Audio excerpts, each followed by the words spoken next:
Okay, you guys, here we go. This is the Kern River Fly Shop Podcast. I'm your host, Guy Jeans, podcasting directly from the Kern River Fly Shop in Kernville, California.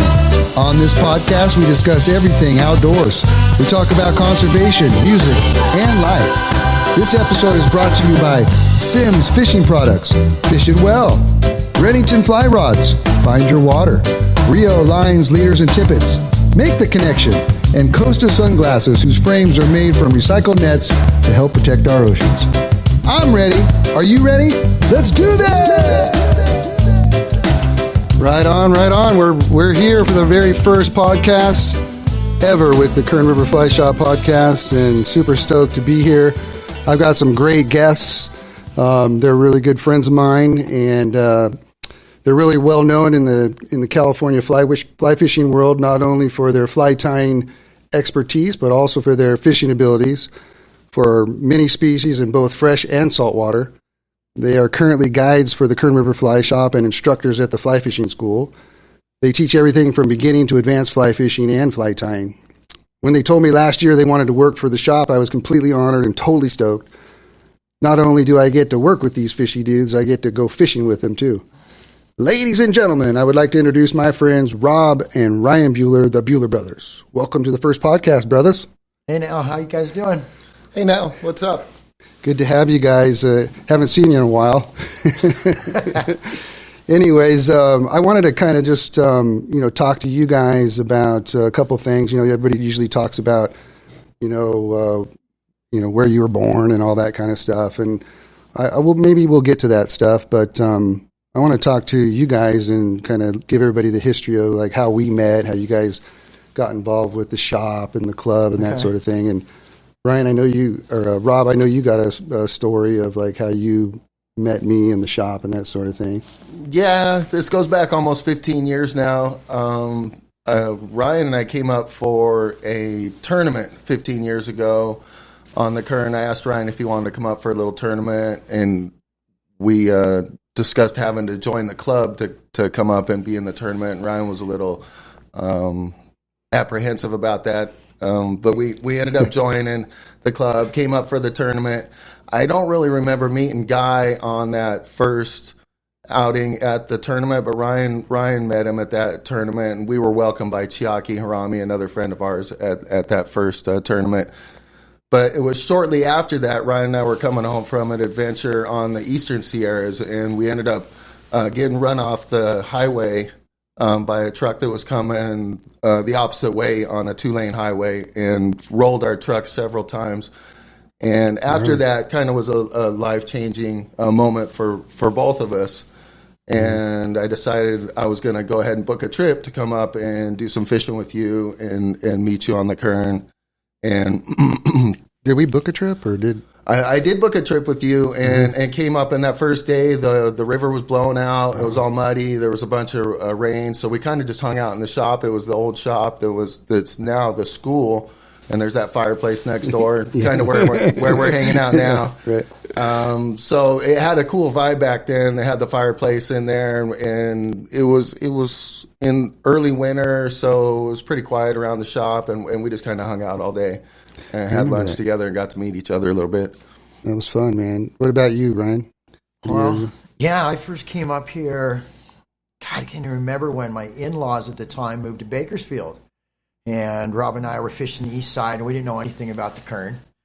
And I was sitting bored down there, and they told me about the Kern. And so I came up here one day. Rob figured out where the Johnsondale Bridge was in the wild trout section, but it was in midsummer. I drive up there, parking lot's full. And I turned around, came down, found a little spot to pull over, and it was great. I went out right away, caught 2 fish on grasshoppers.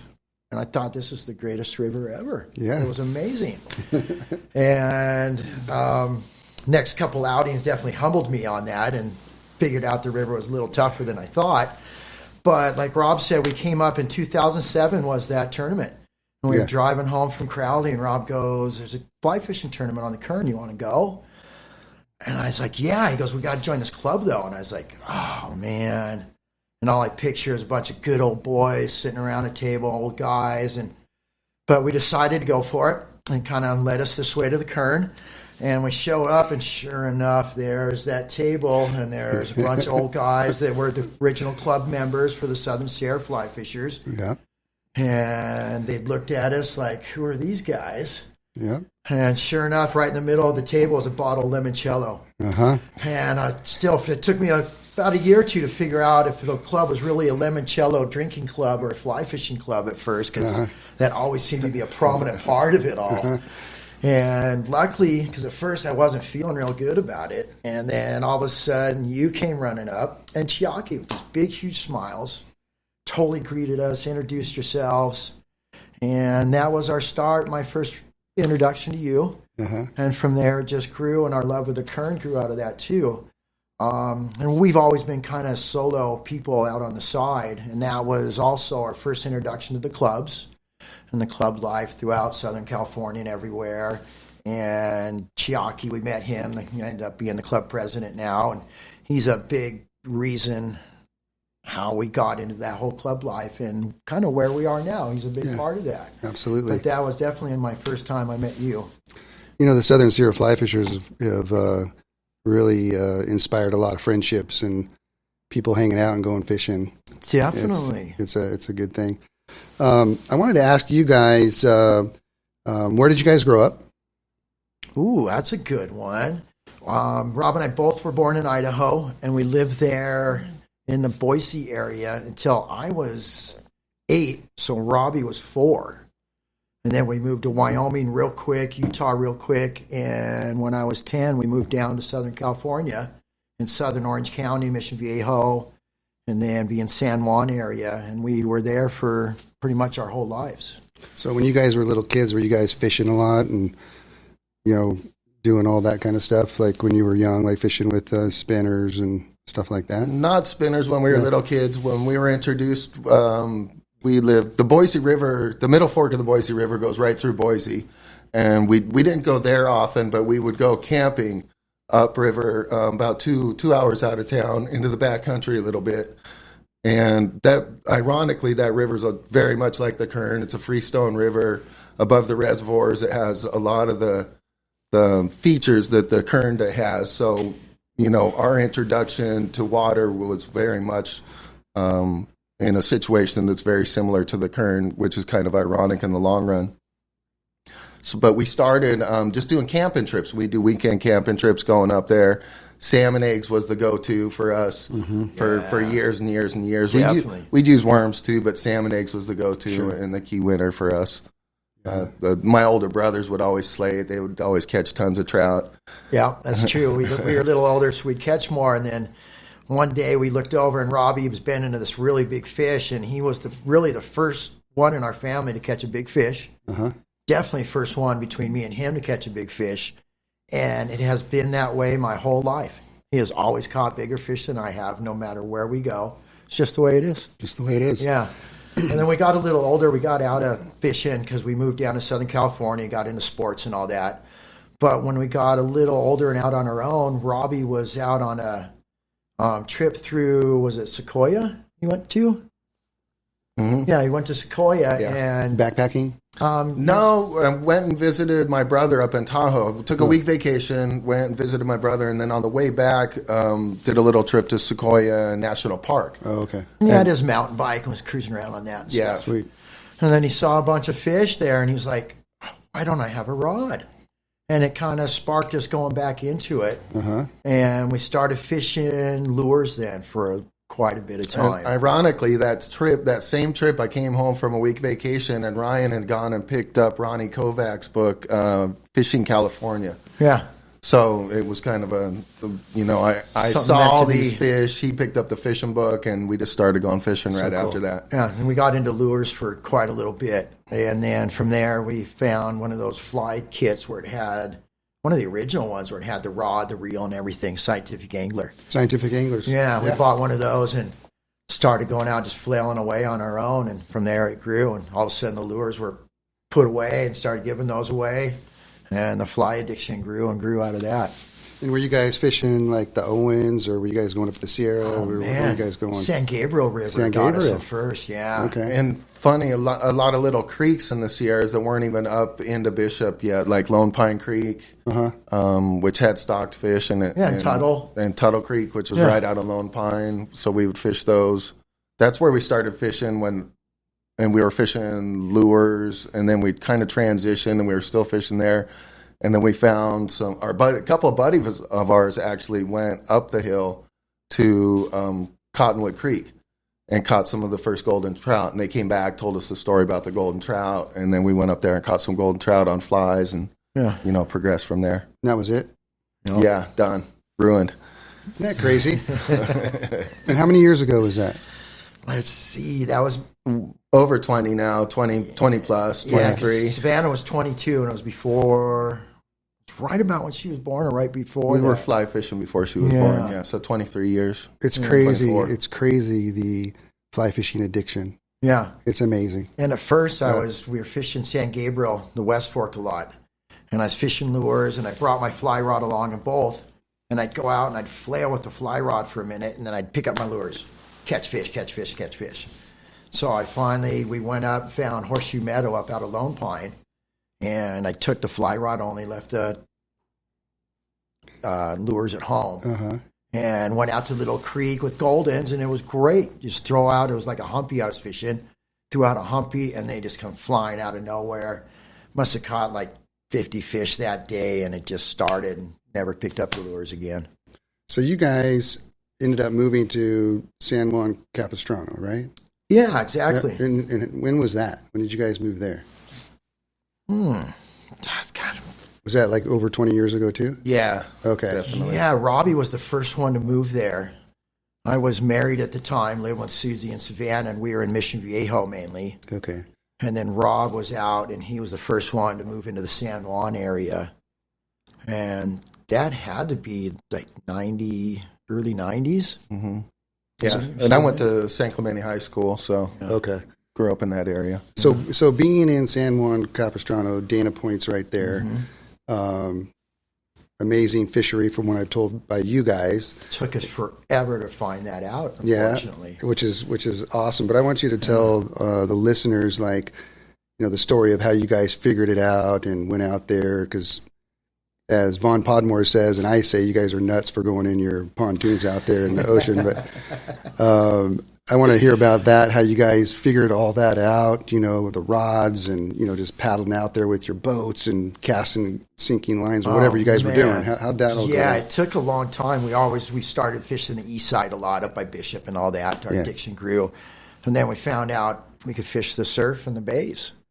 And I don't know how we first... I think I read an article in one of the old free fly fishing magazines. I can't even remember the name. Do you remember the name of that? Like Fly Fish California. Oh, Fly Fish America. Fly Fish America. Yeah. So in one of those was an article by the guy that owns the shop, His and Hers.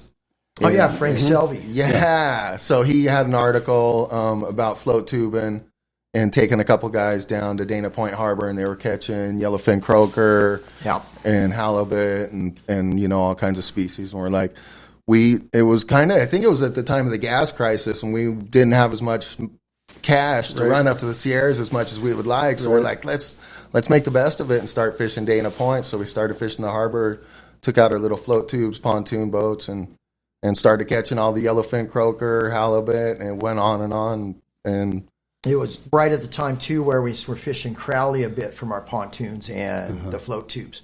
So we just transferred them down there, and it was the same sitting inside the harbor. And instead of sitting there with your indicator out like on Crowley, we were just trolling. And we just cast out a line. We got 6 to 8 weight rods, 250 grain sinking tip lines, and we just cast out Clouser minnows and troll backwards, kicking our fins. And bass would just come out of nowhere, croakers, all kinds of species. And so at Dana Point, you have that break wall, if I remember, and then all the marina with all, and then on the inside, it's real calm. Correct. Then if you go around that point and go out on the outside, would you guys fish the outside of that? For so many years, we only fished the inside because the outside's kind of gnarly. When the swells get up, it's kind of sketchy out there. So for so many years, we fished the inside, caught dozens, probably over 30 species just on the inside alone. You caught a salmon, didn't you? Coho salmon, unbelievable. So I would also anchor up. Ryan, we would troll around, but I had a larger pontoon boat, and it was kind of harder for me to kick around in. So I would often anchor up inside the harbor, and I would anchor up right next to the bait barge. To the bait barge. And just cast right there and retrieve. And one morning I whacked into this fish and it started leaping out of the water. It took like 4 or 5 jumps, ripping line out, and it ended up being a coho salmon. And I didn't see it. I came kicking around the bait barge a few minutes later, and he's holding it, getting ready to release it. And I'm like, what the hell is that? He's like, I don't know. Might be a steel here. We're not sure. And likely took pictures, and you could tell from the black jaw that it was a coho, and the fin was clipped. We looked it up. It was from the Columbia River drainage up by Washington and Oregon, the border there. Amazing. Made it all the way down, and there's a few caught every once in a while that, and it was in Dana Point Harbor. It was crazy. Did you guys get any striper in that zone at all? Man, there is at times, but we personally have never caught a striper. But always there is each year. Yeah, I've heard that too. And we are at a few years later, we're at one of the Bishop fairs, and we were doing the tying stuff, and we're at the dinner with Gary Buhler. He was at our table. And telling him for Dana and all that and how he fished. He goes, what's the coolest thing you ever caught out of there? And so I tell him, Robbie caught a coho. And he goes, oh, was that 97? He goes, there's a couple caught up and down. So he knew exactly that pinpointed run. The exact year. That run was happening. He goes, a few were caught in different spots up and down the coast. What a trip. And Robbie happened to be one sitting in his pontoon boat fly fishing. In the harbor. In the harbor. And so years we took fish just in the harbor. Each time we'd try to go out, the swell would be big because Dana's known in the old days for that huge surf. Yeah. They put up the break wall, and now that surf pounds that wall. So you had to pick your moments. We'd always go out and just be too rough away. Or we would go out in the softer zone, just straight out from the harbor, and there wouldn't be a major swell or pitch, and we would kind of go for halibut and target halibut on that area. Yeah, and slowly started working our confidence up, and then we made the turn and started fishing down the break wall. Then what happened? Found there's just amazing calico bass fishing there. Next thing you know, we're going out at 4 a.m. to get the early morning dark bite before the light comes up. And people are going, you guys are crazy going out there and paddling around. Got your feet hanging in the water, kicking at times. Sometimes you're paddling. But it was amazing. We'd be the only ones out there and catching, 3 to 5 pound calicos and a bunch of little guys too. It was just phenomenal.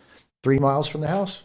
Unbelievable. Yeah. And what flies would you guys use when you were fishing that breakwall for the calicos? Like, what did you finally develop a fly or flies for that, or did you? All kinds of different stuff. We'd use small little shrimp kind of imitations. Ryan's got a couple shrimp patterns that we use there that will work real well. And inside the harbor, we were using kind of thing I called like a brown bait. It was a deceiver style fly. And was catching some nice white sea bass on it that were just under legal. Legal's 28 inches, so 24, 25 inch white sea bass, pretty cool. And a bunch of halibut too it'd catch, and it was kind of a brownish hackle Robbie would get, and then he would put a little deceiver body on the front, and it just started grabbing fish after fish. It was great. And was that fly weighted? It was with Clouser style, like a half and half. So it had Clouser eyes, deceiver body on it, and then that morphed when I finally got sick into the game changer stuff. It finally morphed into a game changer style. Yeah, and then into a kind of a sculpin game changer. And that's caught a lot of really big fish out there. Okay. Yeah, Robbie got really into those game changers, and he went out and it started with the darker colors, and now he fishes these white ones everywhere. And oh my gosh, they just crush out on that wall. Just a straight white, small one, imitating a small anchovy, or those bigger sculpin style darker ones are pretty hard to beat. That fly is incredible. Yeah. Catches so many different species. Smallmouth on the lower Kern, as we found out. Yeah, largemouth too up at the Bass largemouth. Ranch. You bet. Yeah. So one of the things that impresses me, and it's very recent, is that you guys have recently taken this jump or this leap into a whole new business, and by joining the fly shop and guiding for the shop, and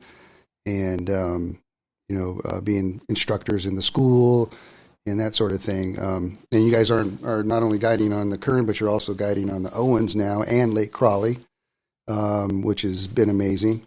But what I want to ask you guys, because I've done it too, is taking that jump when many people would not do that. They won't take that jump, or they're too scared to take that jump to go into another business or move. And you guys actually moved from your town of San Juan Capistrano and came up here to population 3,000. Yep. And have just dived into creating a really cool niche for you guys here and at the Fly Shop for sure. And so I want to ask you guys, what was that like for you guys coming up here where you knew me? Yeah. That's true. And, sure. Maybe a couple other people. So what was that like for you guys? It was a big step when moving here, for one, just coming into the town. We'd been up here for so many years fishing and getting to know everyone. We were welcomed because we knew so many people already. So that was really nice. But what people don't know about, a lot of people don't know, is we had spent over 30 years, Rob and I both, working, making porcelain nightlights at a company called the Porcelain Garden. It was a gift item, so when the economy was great, it was really great. 2007, 2008, economy crashed and it started going down. There was like up to 15 to 20 employees, came down to 4.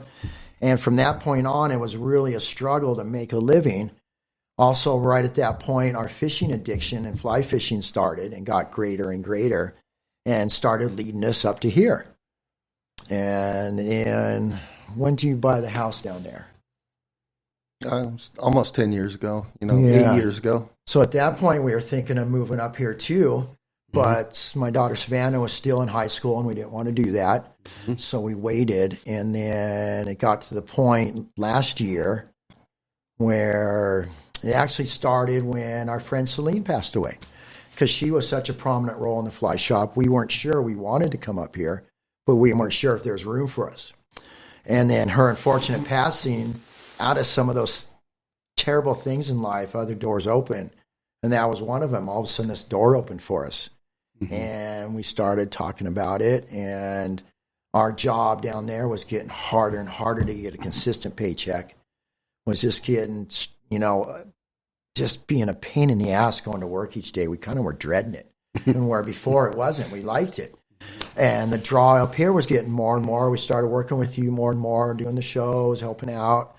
And at the Long Beach Fred Hall show last year, at the beginning of March, we had made the decision we wanted to talk to you. And see if we could guide up here and move up here.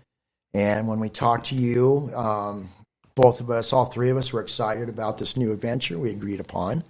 And literally the next week, COVID hits, all the shows shut down.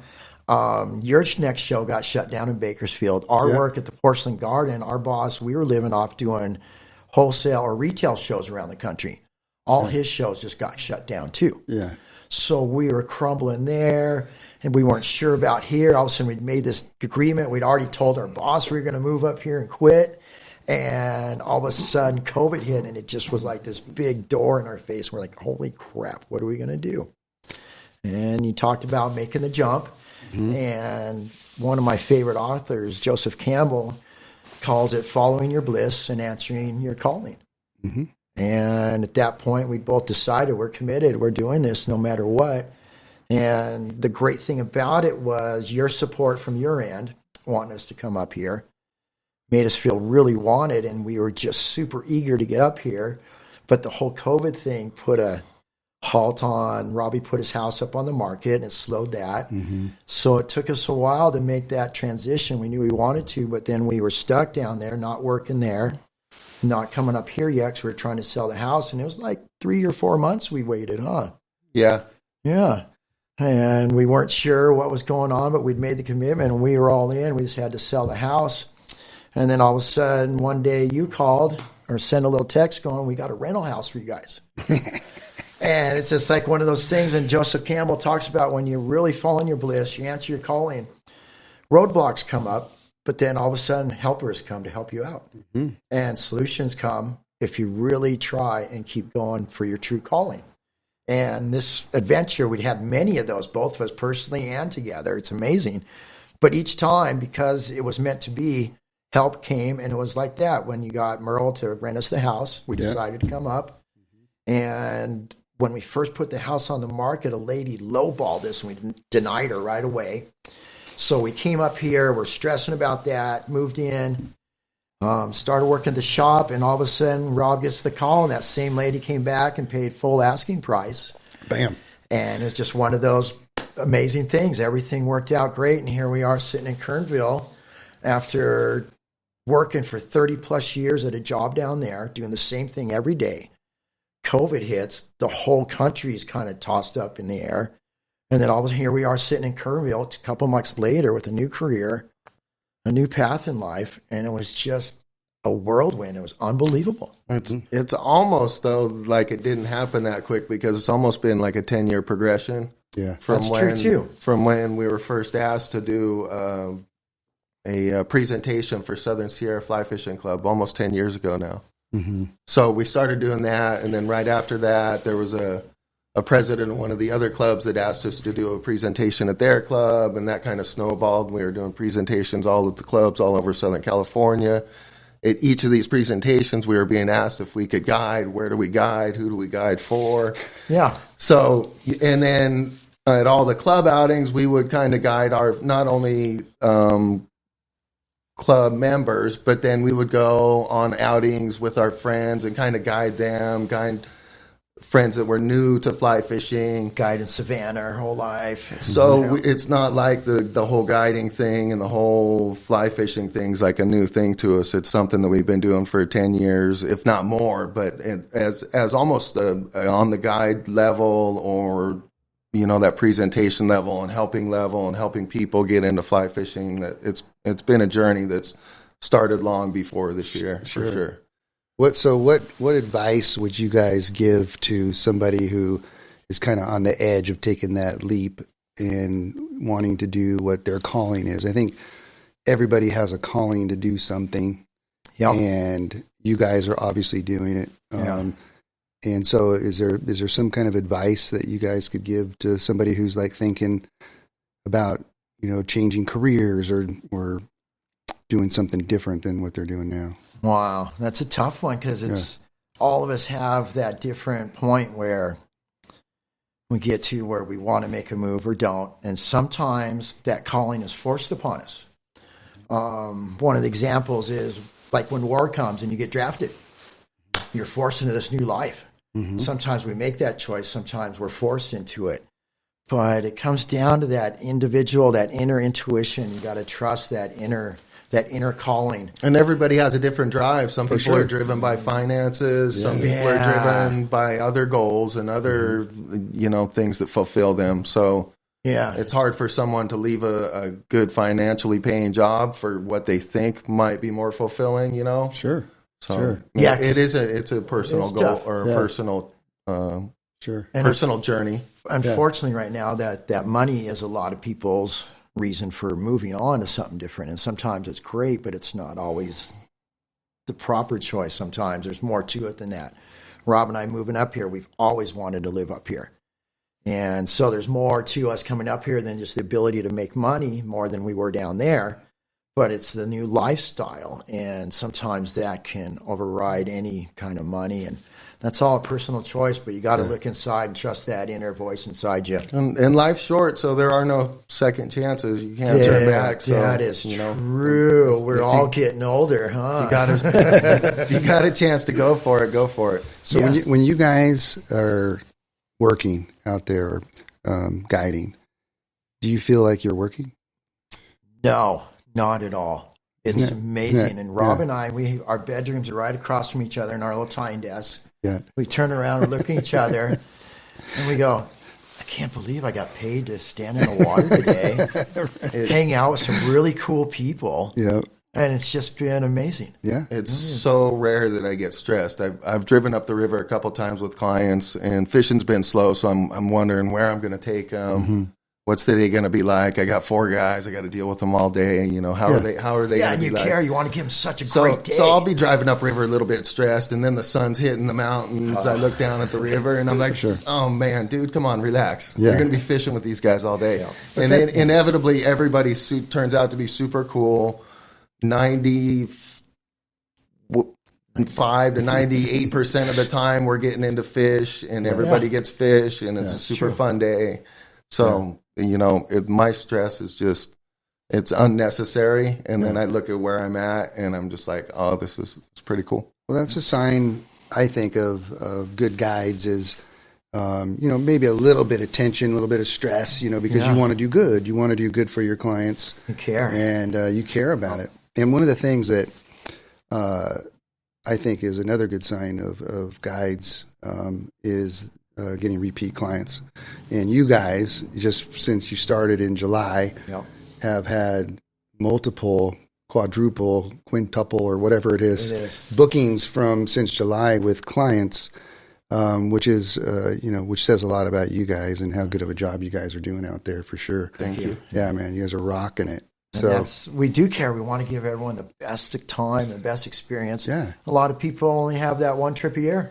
Yeah. Where they can get away and they come up here, and we want to give them that, you know, wilderness experience and some fish, and then also someone who's fun to hang out with, and they're going to have a great day and want to come back. We truly dig fly fishing, and we want to share that with other people. So we call it sharing the stoke. You know, we want to share our passion with other people, and kind of pass that along. Absolutely.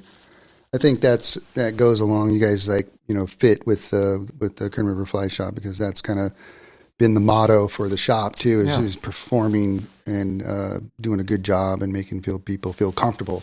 Yeah. You know, the fly shop. And now as these first, months we've been up here, it's like we not only did we want to completely please all our clients, but we wanted to uphold what the Kern River Fly Shop stands for. Thanks, man. Yeah. And we wanted to please you. And the shop is not just your average shop. It's a Lee Wolf winning shop, on the board for one of the best shops in the country. And we were just so proud to work here. Thanks, man. But also we didn't want to let that reputation down. We wanted to build on it. And unfortunately, it has so far. And we're rocking it. Yeah, exactly. Okay, so let's talk fly tying for a second. Since you guys, to me are some of the best fly tiers I've ever seen. I fish your guys' flies. Honored to fish your flies. You guys give me your flies from time to time, and I'm going to tell a couple stories about both of you. Okay. Rob's rat. So. Rob gives me a rat that is black deer hair. Yep. Segmented body. I don't know, three segments. Yeah, it's three parts. How big is that thing? Is that like it's 8 inches? 5 to 6 inches. Okay, 5 to 6 inches. Big old whiskers. Yeah, so it's a rat. It's got the Flyman Fish Cove popper heads on it to help it flow. Yeah. So I am over at Ming Lake in Bakersfield, and I'm fishing over there, and I fish all the way around the whole entire lake, and I didn't get one bite, and I'm like, you know what, I'm going to throw this rat on. And so I upped the tippet, man, just because I didn't want to lose it, because those things are like $25. They are. Yeah, they're just the one fly, right? Yep. Yeah. So I put that thing on there. I think I put OX or something like that, because I wasn't going to lose that sucker. Yep. And first cast, I threw it out there by, just not upstream, but up to the right of one of the docks. And this fish came out and just nailed that thing. And then I let her go, and then walked up a little bit further down the bank and caught another one with the same fly. Was anybody else fishing out there with you? No. Yeah. And there was a couple of bait guys off in there. What are you using? Of course, typical thing. Yeah. Okay, so then I got, you've always given me these deer hair flies that You're the tie. only one that'll go fish them. Yeah. Everyone thinks they're too pretty to fish, and you don't fish them, though. So I fish them. I don't know how many I've gotten over the years, but I was fishing the lower Kern, floating the lower Kern for a largemouth. And I was throwing topwater, and I was throwing one of your flies, a big purple and white frog. And I hooked the biggest bass I think I've ever hooked in the lower Kern, and it came off, but it was pretty awesome. But I love fishing your guys' fly. So how did you get into spinning deer hair and that sort of thing? Man, the fly tying started right away. Both Rob and I, we've always been kind of creative, with the ceramics and all that. And we thought it'd be the coolest thing to catch a fish on something we made. So the tying just drew us right in. And then once we started, it just took over our creative side. And we thought we were going to save some money right away, too. That's the truth, too. And now, if you guys come to Rob's room, he has more stuff than most fly shops in the country. And it is just packed with materials for, thousands and thousands. I'm sure it's all organized and everything, too. Oh, yeah, of course not. But right away, we got addicted to it, and it just led one to the other. Next thing you know, it was all trout flies. And then we started tying for the ocean, and then that led me to, who was that book with, it was the Baja book you had. He does. Also, you had a book of him on the east side, too. And it was Jay, had the deer hair flying there. Oh, from Fresno? Yeah. Jay Murakashi. Yeah. So I saw one of his flies in a book Rob had on Baja. Mm-hmm. And it just had these... Oh, Ken Hanley? Ken Hanley, thank you. Okay. So it was Ken Hanley's book about Baja, and he had one of Jay's flies in it. And it had yellow with black deer hair barred in it. And I'm like, how the heck do they do that? And so I started tying the deer hair, just trying to figure out how he did that patterning. And it took me a while to figure it out and how they did it, stack it, and get the colors. And from there, my obsession grew and grew, and I just loved tying those deer hair flies. And no one will fish them. They work so well for bass. I'll give you them, too. Yeah. And everyone thinks they're so cool looking, they don't want to fish them. But how long does it take you to make one of those? Okay, usually about an hour. It takes about 20 minutes to tie it, and then the rest of the time is trimming it with that razor blade, getting it down. You can tie it real quick and trim it real quick and have it look, all right. But you can get real obsessive about it in the trimming part and get really neat and trim them real nice. And that's what I like to do. And it takes about an hour. So and that rat, how long does that take you? It takes an hour as well. Yeah, exactly. So those ones it's kind of the artistic side of making it all. But also, they're ones that catch fish really well, too. That's what we like tying. So you guys are now professional fly tyers where people actually order flies from you guys. Correct. And I don't know, how many patterns have you guys, do I have like 75 different patterns of yours in the shop now? Over 60. Yeah. Oh, okay. 60, a lot of them, yeah. Yeah, something like that. And it started, we just tied for ourselves, and then we'd start giving them away to friends, and people would see on the river a lot, trying to help them out get into fish. And it's one thing we've always loved, just to help people get into fish. And I think that's obviously helped our guiding too, because that's really what we like to do. But we started that, and people started asking to buy. We'd be like, no, here, just have some. Mm-hmm. And then finally, after doing the club circuit so much, it got such a demand, and we needed more gas money to go fishing. So we started selling flies and became the Buhler Brothers flies. Yeah. And Buhler Bros flies. So if you guys could use one fly in the Sierra, what would be your go-to fly? Go ahead, Robbie. What do you think, Robbie? The Blue Blood. Yeah, potentially. It's definitely one of the top three that I would consider. The Blue Blood is your design. Yeah. Right? Yeah, okay. It's just a variation off of Mickey Barron's Albino Baron. Mm-hmm. Yeah, a couple little changes. Everywhere in the Sierras, there's just tons of midges, so any midge pattern would be good. But for some reason, this Blue Blood that Robbie has, I have seen it. I've sat next to him in Crowley with other patterns and just been outfished over and over. And then I finally give me one of those, and I just start catching up. But I've seen it all throughout the Sierras, and it's definitely become one of my top flies I love to use, one of my go-to patterns. Mm-hmm. And it would definitely be in the top three, and along with just simple Klauser minnow. Okay. I think. The only reason I hesitate is sometimes they just don't eat it. On some days, they're just not eating it. So, it's not one of those flies that always works. Yeah. But when they're eating it, they can't stay away crush from it. Yeah. So if there was a one fly fly fishing tournament on the Kern. Ooh, on the Kern. Which fly would you guys use? Wow, on the Kern. What time of year we Yeah, got? right. Let's say October. Okay, thank you. That helps. Because always, people think the most, and it is the most efficient way to get in is nymphing, but certain times of year they can come up and hit those. Well, October is kind of got the dry fly stuff going on too. Yeah, So. and it can be fun, but also streamers. I've seen Robbie just catch so many fish out here on a small Sierra Clouser that he created, and it looks like all the little fry we have in the water. We got so many fish in here. Let's see what we got. We got the Kern River rainbow stocked, but the stock don't reproduce. So we got the Kern Rivers, the browns, carp, pike minnow, suckerfish, and catfish. All their babies are in the water, and his little pattern just mimics those so well. I think that might be the one in purple.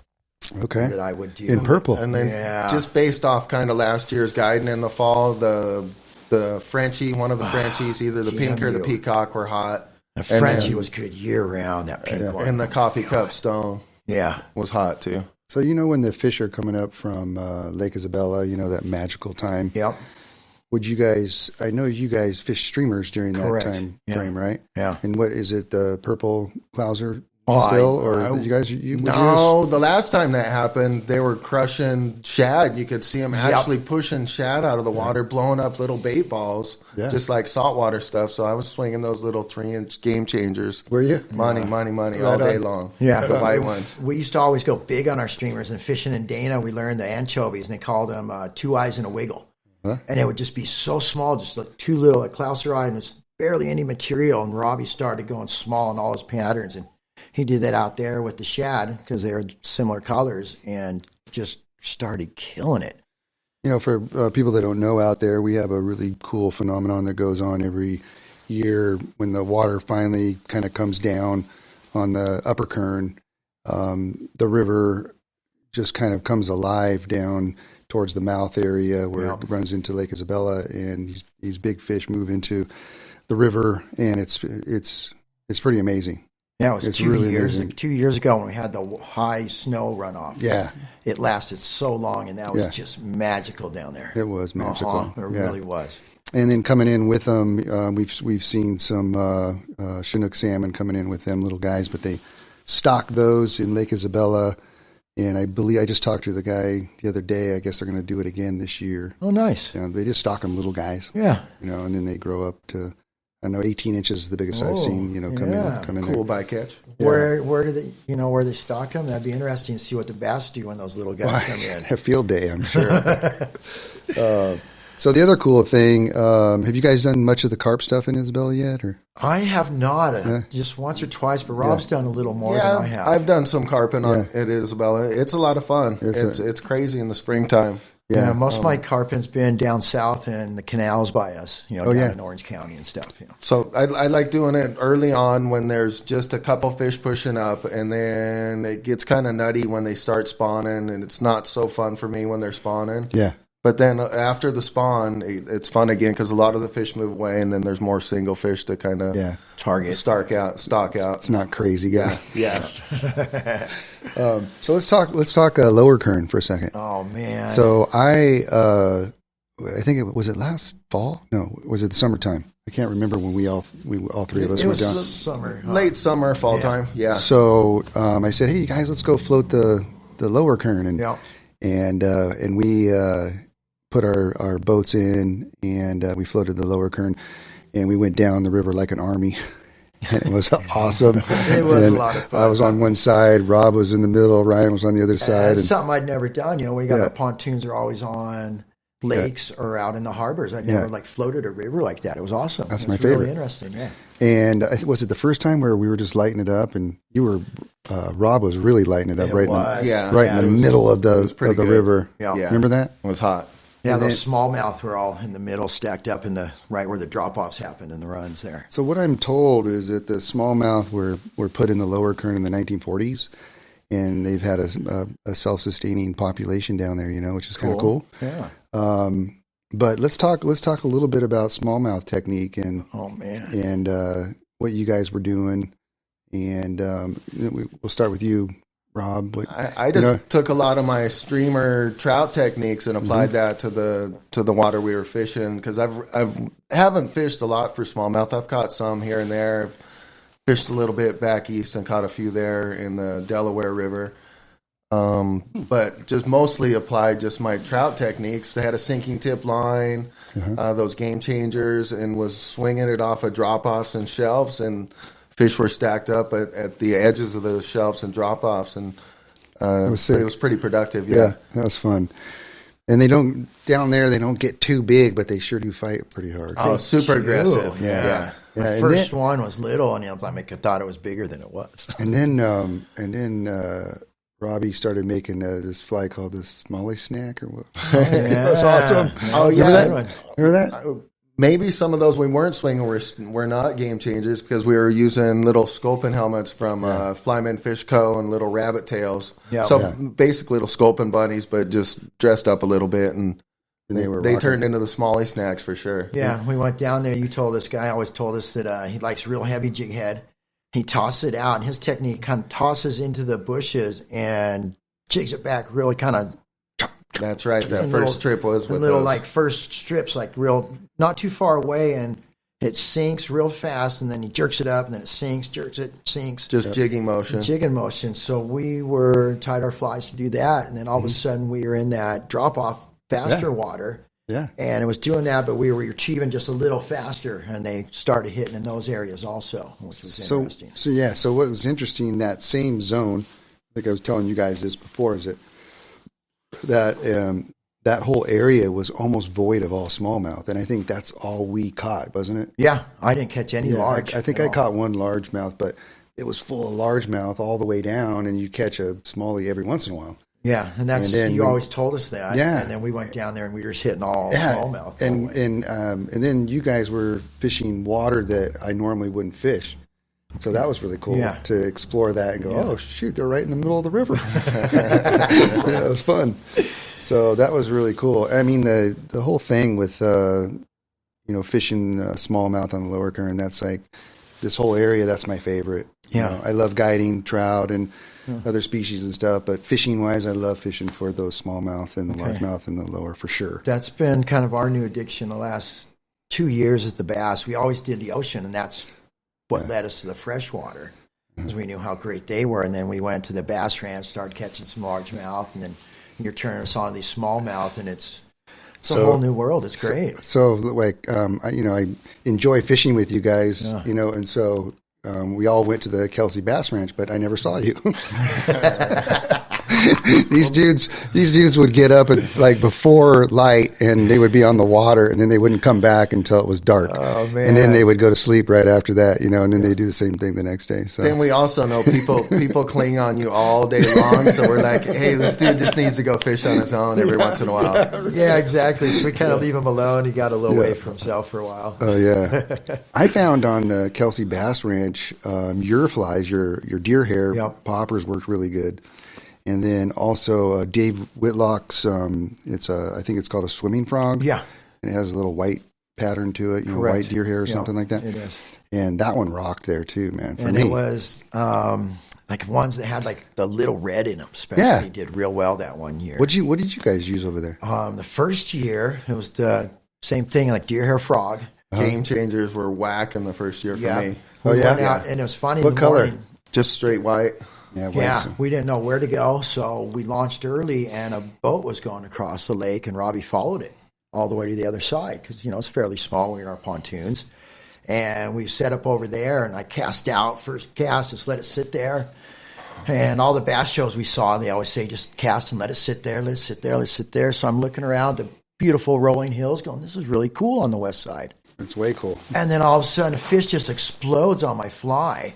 Top water, and I'm like, so sick. I was like paused and froze going, that's my fly, holy crap. I set the hook, there he was, pull him up, he's like a nice 2-3 pounder. Yep. Yeah. Beautiful fish. Looking down his mouth, you can see my deer hair fly stuck down his throat. It was just awesome, and pulled it out. So that year it was almost all top water, and fish were super aggressive. They were hitting Robbie's clousers underneath, my top water. The next year we go out right in the morning. I got one grab on the top water, got a fish. We're like, yeah, here it goes. And it just was slow. And there was fish boiling everywhere, pushing minnows around. We couldn't figure out what was going on. And then we started hanging from the poppers, balance leech below to try and mimic some of those bait fish in the water. And at first we were doing all kinds of colors. We couldn't find the right color. And then I put on an olive, a darker olive with a black bead. And I don't know what that color did, that bead color. That was the rock star? That was the one. And it just started going under, boom, boom, boom. It was great. It took a long time to figure it out, though. It did. And we were throwing all our normal stuff for a day and a half. Nothing was working. That was, we went there in April, right? Yeah. Usually April. Yep. Yeah. And then, to my surprise, you guys started doing over by the dam. Weren't you guys doing like Crawley Lake kind of style? And you found trout there. The first year we were fishing like Guy said, we went out super early, so that's kind of our MO. We hit out before sunrise, and we fished pretty hard all day. And since it was our first time at the lake, we wanted to make the best of it. And who wants to go back and sit on shore when you can fish? So we took our pontoon boats, went over by the dam, and we were fishing over there for a little bit, but we weren't catching any bass. So set up anchors and threw out standard little stillwater nymphin rig with a leech on the bottom, eating lunch, watching our bobber. Next thing you know, bobber's going down. We're catching bass and trout. Yeah, that was great. It was pretty sick. I just saw on, I think it was YouTube, that a big hatchery truck pulled up at Kelsey Bass Ranch and dumped a bunch of trout. I'm sure they didn't survive that long. No, they get mowed pretty quick. Yeah, I'm sure, right? They had to go a frenzy, those bass then. Yeah. So one of the last things I want to talk to you guys about is music. Okay. And, I know you guys are big music lovers and always concert goers and whatnot. And what a bummer this last year has been, not being able to see live music. Oh my God. It's so hard for people. Yeah. It's the one, it's very few things in our life can affect us like that. And one of them's getting out in nature, whether you're fishing or hiking or whatever, but seeing live music's the other. Yeah. And where you can go for however long that concert is, and you will not think of anything outside of that being in the moment right then. So important. It is, and we need that more now, obviously, because of our situation and things are going on right now. But that's the one thing that's really been missed, and music's been a big part of Rob and I's life our whole life. Yeah. Her mom has always played music, always had music going. We've always loved music and always have loved seeing live music ever since we got old enough to go out on our own. So what were the albums that your mom would listen to when you guys were younger? Like, was it jazz? All kinds of. Well, I think my dad was more into the jazz stuff. We had some Duke Ellington, Dizzy Gillespie, Brubeck, Dave Brubeck with Clark Terry.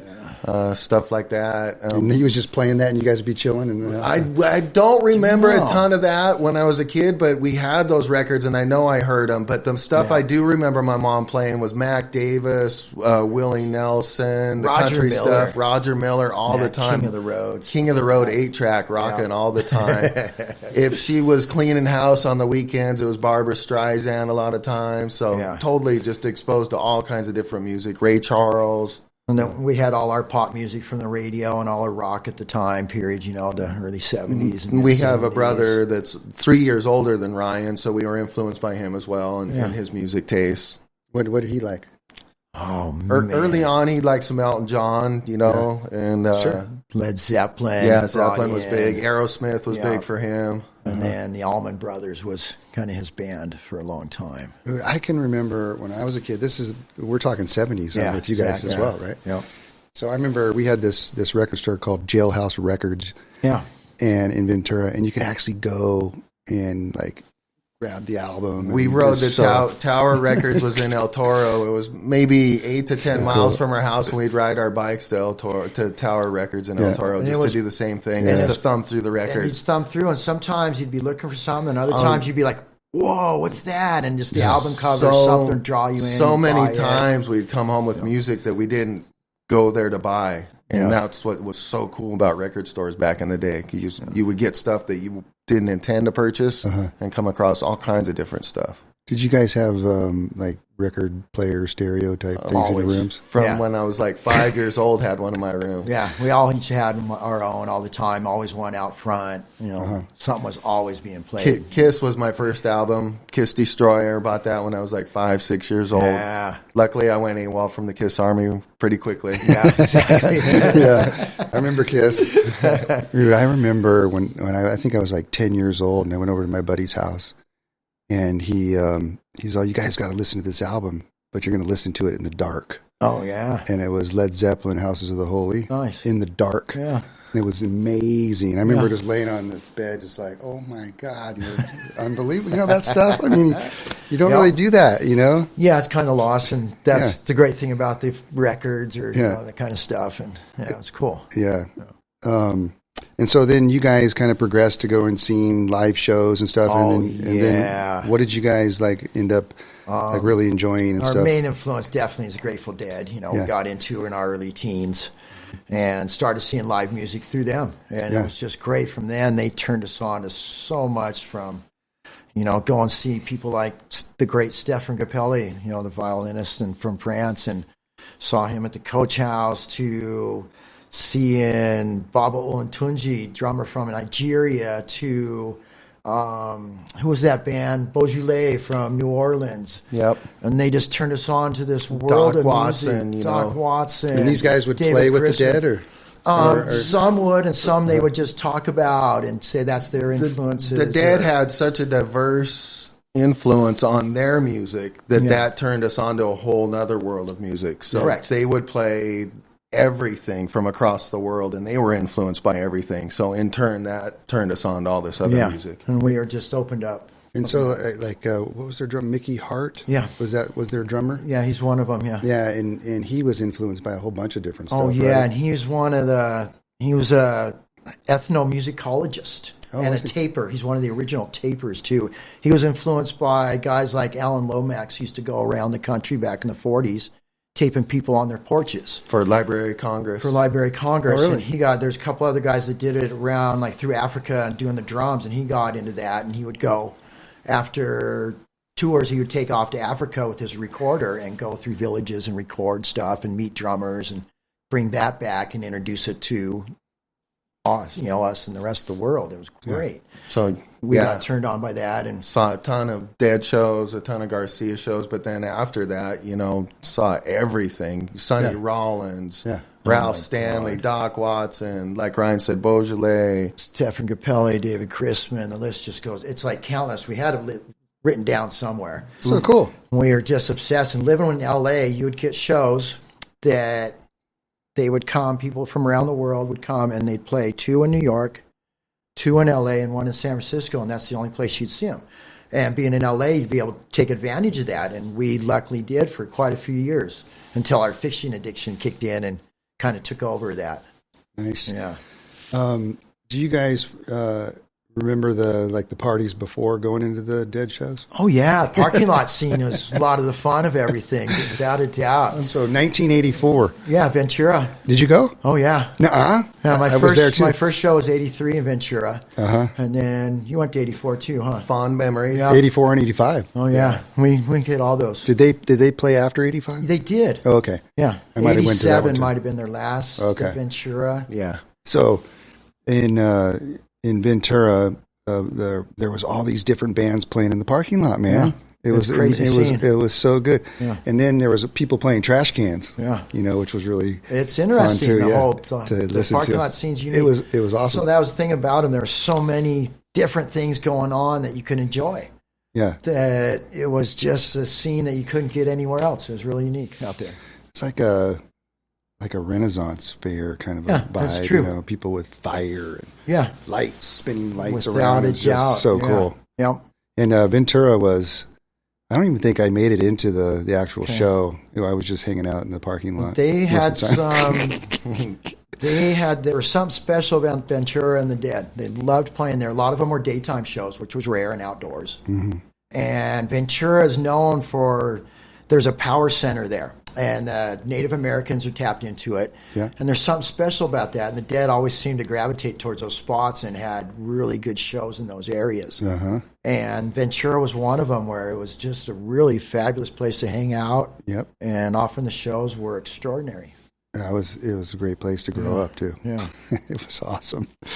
So like, I think that that'll probably be the end of our show, you guys. We've been talking for about an hour. Excellent. And that is episode 1, podcast 1 with the Kern River Fly Shop podcast with the Buhler Bros. I don't think this will be our last time together. I'm hoping that you guys will come and help me host more shows. I think and this is going to happen a lot. I don't think that any of us are lost for words at all. So no, once you get us going, So thank you very much, you guys, for being here. You're welcome. And we'll have you again. Thank Excellent. you. Thanks. All right.